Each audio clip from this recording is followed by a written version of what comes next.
샬롬. 우리는 이렇게 인사를 합니다. 그리스도인들이 보편적으로 만나면 또 전화 가운데서 문자 가운데서 인사를 나눌 때 샬롬 이렇게 하죠. 이 샬롬이라는 뜻은 여러분이 아시는 것과 같이 평강입니다. 편안할지어다, 평강할지어다 그런 뜻이죠. 이 샬롬의 인사가 우리의 내면적인 깊은 자리에서 그리스도와 우리의 관계가 화평할 때에 온전하게 이루어지는 것을 아시리라 믿습니다. 그 사람의 어떤 평안, 남들 보기에 편안한 가정인 것 같고 남들 보기에 정말 교회도 편안한 것 같은데 그 속사정을 알아보면은 그렇지 못한 경우들도 많이 있죠. 그런 상태의 평안을 얘기하는 게 아닙니다. 그리스도인들의 샬롬이라는 주님이 제자들을 만났을 때에 평강할지어다 라고 말씀하신 그 평강은 내면적인 평강이 우선이에요. 물론 드러나는 외면적인 그런 삶의 현장에서의 평강도 마땅히 있어야 되겠으나 내적인 그런 영적인 평안함의 상태를 말을 하는 거죠. 그럼 영적인 평안의 상태는 어떻게 올 수 있을까요? 그 답을 오늘 히브리서 3장이 말해주고 있습니다. 자, 3장 보시면 11절이죠. 11절에 보시면 내가 노하여 맹세한 바와 같이 그들은 내 안식에 들어오지 못하리라 하였다 했어요. 이 안식이라는 구약적인 말 안식일이기도 하고 안식이기도 한데요. 근데 이것이 신약에 오면 샬롬과 똑같은 거죠. 안식일 하나님이 창조한 날을 기억하고 육체적인 노동에서 해방되어지는 그런 안식일 뿐만 아니라 진정한 안식은 그리스도 예수와 또 하나님과 화평할 때에 일어난다라는 거예요. 그러면 그 화평이 어떻게 일어날까요? 번지수를 잘 짚어라 혹은 번지수를 잘 찾아라 이런 말이 있죠. 우리가 대화를 하다 보면 잘못된 어긋난 대화를 할 때에 그런 말을 쓰게 됩니다. 번지수를 잘 알아야 되는 거예요. 우리 신앙에서도 표대를 제대로 정해야 되고 번지수를 제대로 찾아야 되는데 그것이 여기에 있습니다. 자 보십시오. 3장 1절에 가시니까 거룩한 형제들아 하나님의 부르심을 받은 거룩한 형제들아. 2장에서도 형제라는 말이 나왔었죠. 2장에서도 한 근원에서 났다. 그리고 한 혈육이다. 그리고 한 형제다. 이런 말들을 하고 있습니다. 3장에서도 2장의 내용과 연결되어져서 그러므로라는 접속사로 시작할 뿐만 아니라 형제들아 하나님의 하늘의 부르심을 받은 거룩한 형제들아. 그러니까 누구와 형제라는 거예요. 이 히브리서를 기록한 저자와 또 이것을 읽고 있는 히브리인들을 비롯한 성도들과 한 형제라는 말일 뿐만 아니라 2장의 권원으로 가서 보면 예수 그리스도와 우리는 한 형제다라고 말씀을 드렸죠. 그런 형제, 그러니까 육적인 관계가 아니라 영적으로 한 혈통이신 그리스도 예수로 하나가 되어진 그런 사람들을 형제들이라 그래요. 우리가 믿는 도리의 사도이시며 대제사장이신 예수를 깊이 생각하라. 대제사장이시고 사도라고 예수를 소개하고 있죠. 1장 6절에서는 맏아들이신 예수 그리스도 이렇게 말을 했어요. 오늘 본문에서는 사도이시다. 이 사도라는 이름의 의원의 뜻을 풀이를 하자면 보내심을 받은 자라는 뜻을 가지고 있죠. 누구로부터 보내심을 받았나라는 겁니다. 예수의 사도권은 하나님으로부터 보냄을 받은 자죠. 실로암에 가서 눈을 씻어라 맹인을 만났을 때에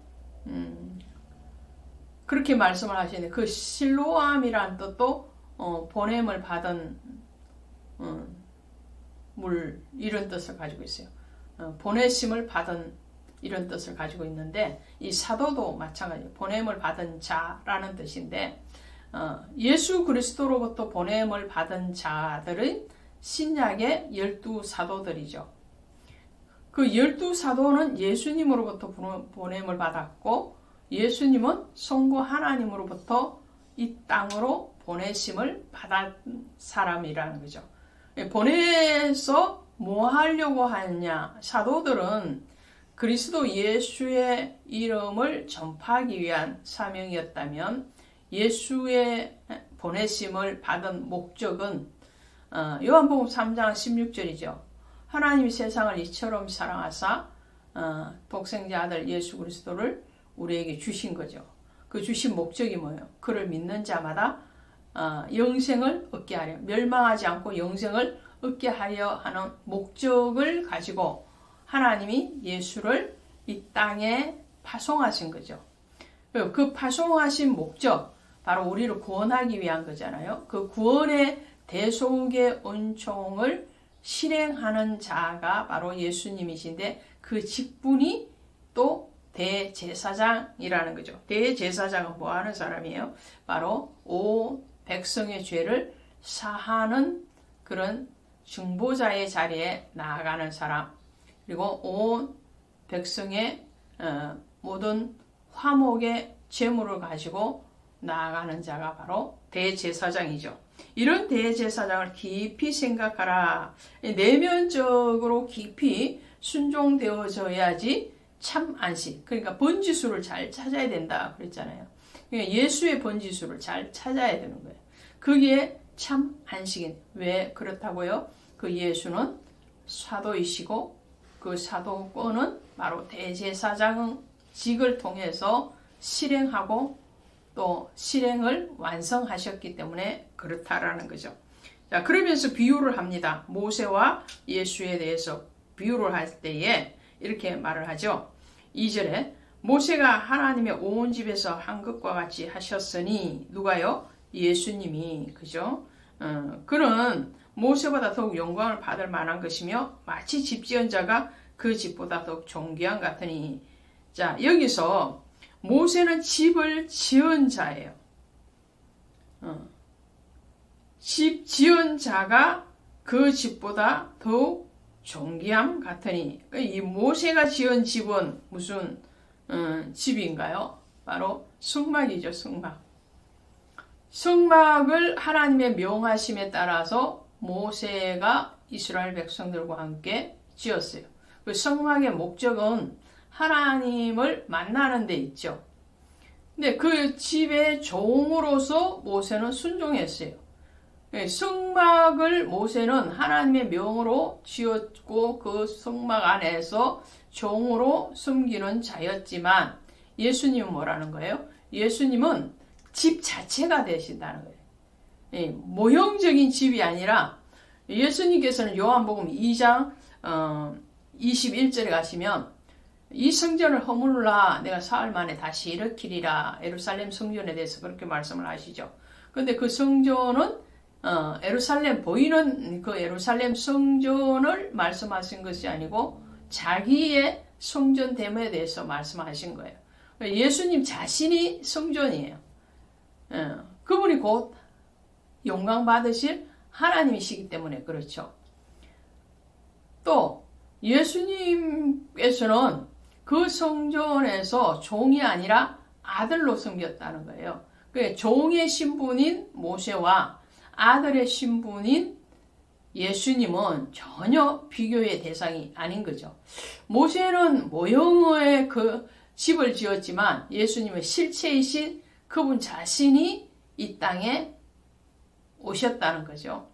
또 모형인 예수 그리스도를 예표하는 그것이 뭐냐면 5절에 나오는 모세는 장래에 말할 것을 정언하기 위하여 이렇게 나오죠. 장래에 말할 것을 정언. 그러니까 장래에 일어날 것을 정언하는 것이 뭐예요?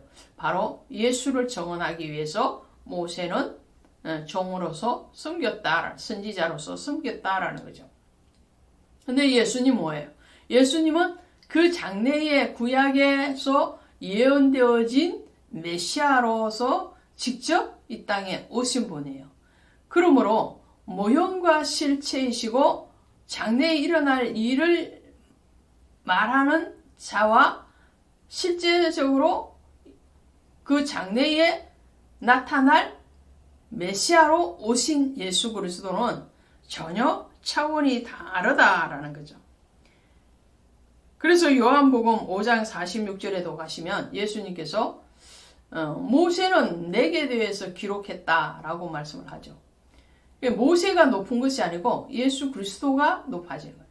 이 히브리인들이 기독교로 개종했다가 다시 핍박을 피해서 유대교로 돌아가려고 할 때에 그들의 중심 사상 속에는 모세가 있었다는 거예요. 천사가 있었고 모세가 있었어요.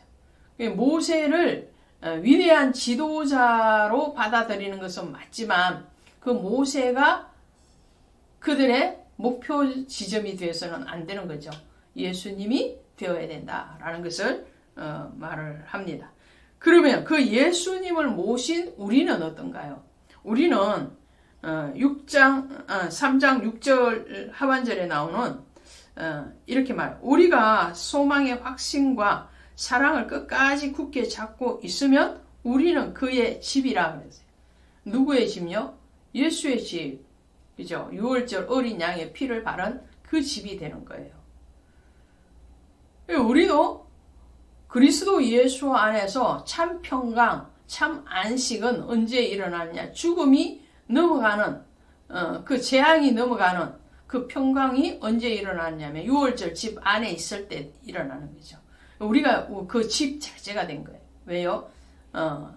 고린도전서 3장 16절이나 6장 19절에 뭐라고 말했냐? 너희가 하나님의 거룩한 성령의 전인지 알지 못하느냐?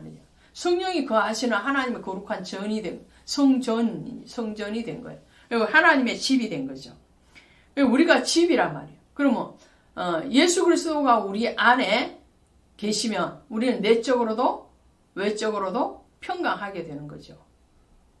내적인 평강 그리고 외적으로는 물이 흐른다 할지라도 파도가 친다 할지라도 그 바위에 미쳐 편안한 것처럼 우리의 심령은 평안한 상태가 되는 거죠. 그 평안한 상태가 된 사람들은 어떻게 해요? 순종이 일어나겠죠.